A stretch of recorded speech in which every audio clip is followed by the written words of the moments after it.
There is a moment in almost every financial life that looks completely ordinary on the surface, but quietly determines everything that comes after it. It is the moment your money stops just sitting and starts working. Most people never recognize that moment when it arrives. They just keep saving, month after month, year after year, feeling responsible, feeling disciplined, feeling safe, but never asking one simple question: is my money actually doing anything for my future, or just waiting for it? Anderson is going to make this very clear today. Saving money is not the problem. Staying in saving mode forever is. Because at a certain point, saving stops being a strategy and becomes a delay. Hi, my name is Anderson, and today we are going to talk about the steps needed to take on how to use your savings to invest. So let's break this down step by step without confusion, without hype, and without the financial noise that usually surrounds this topic. Just clarity. Step 1, understand what saving was actually designed for. Before anything changes, you need to understand what saving is meant to do. Saving is not a wealth-building tool. It never was. Saving is a stability tool. It exists for 3 things: short-term expenses, emergencies, predictable future costs. That is it. Nothing more. The mistake most people make is expecting savings to do the job of investing. And that is where the problem begins. Because saving protects your money, but it does not multiply it. And over time, that difference becomes everything. Step 2, the silent problem inside safe money. Right now, billions of dollars sit in savings accounts across the world, earning very little growth. And to most people, that feels fine. Because nothing is visibly wrong. The balance does not drop. The app still shows the same number. It feels stable. But here is what is happening underneath that stability. Everything around your money is moving. Prices are moving. Costs are adjusting. The value of purchasing power is shifting slowly over time. Not dramatically. Not in a way that gets attention, but consistently enough that years later, people feel like their money doesn't stretch like it used to. And they assume the problem is income, when in reality, the problem is structure. Their money never left the saving stage. Step 3, build the only type of safety that actually matters. Before you invest anything, Anderson is clear on this. You need financial stability, not emotional confidence. And that starts with a foundation, an emergency fund. Not for investing, not for growth, for protection. This is typically 3 to 6 months of real living expenses, not income. Expenses. This is important because most people calculate it wrong. They think bigger income means bigger safety. But safety is not about how much you earn.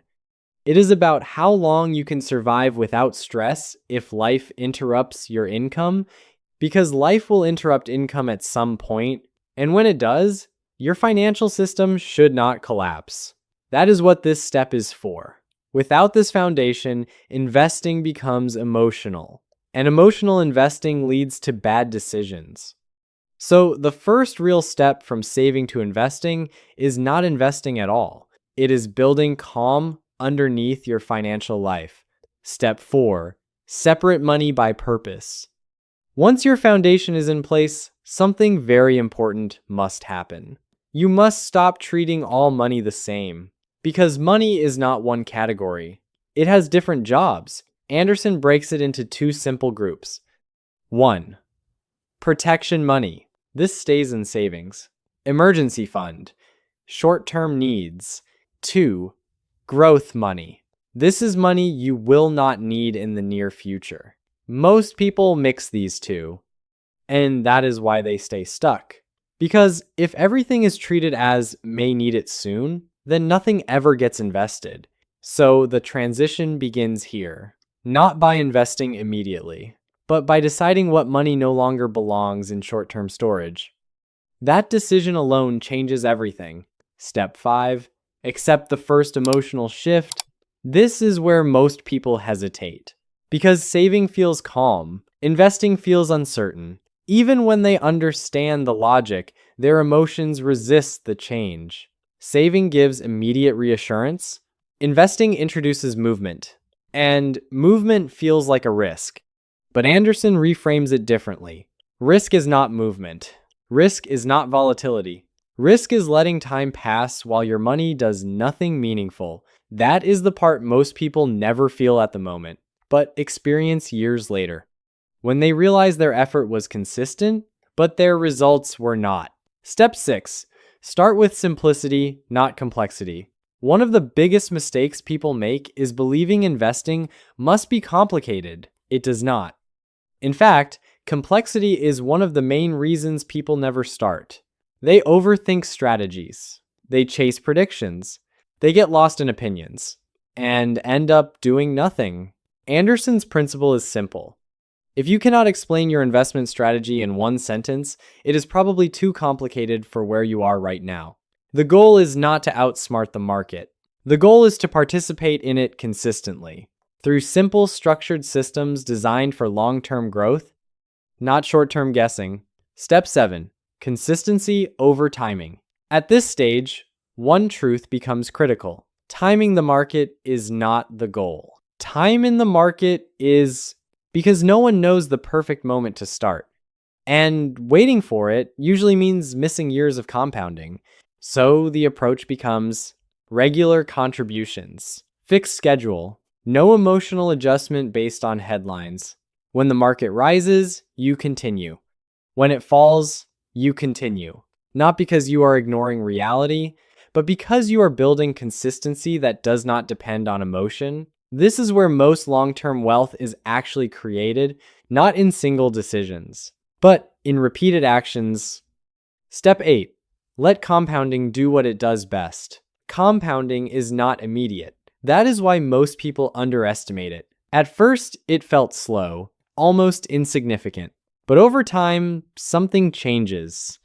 Growth begins to build on previous growth. Not just your contributions, but it returns those contributions already generated. And that is where saving and investing fully separate. Saving is linear. Investing becomes layered. And once enough time passes, those layers begin to build momentum, not because of luck, because of structure plus time. Step 9. The real transition has nothing to do with money. At this point, something important becomes clear. This transition is not really about money. It is about mindset, because saving says, I need to protect what I have. Investing says, I need to build what I don't yet have. Both are valid, but only one creates expansion. And the shift between them is not sudden. It is gradual. It happens the moment you stop asking, how do I keep my money safe? And start asking, how do I make my money useful over time? That question is the real turning point. Final step, leave money alone long enough to work. The hardest part of investing is not starting. It is not stopping yourself from interfering. Because once money is invested, most people feel the urge to constantly check, adjust, or react. But the truth is simple. Money grows best when it is left alone long enough to compound. Not touched every week, not adjusted to every reactionary moment, just allowed to follow its path over time. That is where results come from. Not activity, but patience with structure. The journey from saving to investing is not a dramatic leap. It is a series of quiet decisions. First, you build stability. Then you separate your money by purpose. Then you begin to deploy it into systems designed for growth. And then you do something most people struggle with. You let time do the work. Because in the end, financial progress is not created by how hard you save. It is created by how long your money is allowed to grow in the right environment. Saving protects your present. Investing builds your future. And the moment you understand the difference, you stop storing money and start building something with it. If this makes sense to you, don't just treat it as information. Apply it. And if you want more clarity like this, subscribe to the channel, because Anderson doesn't just talk about money.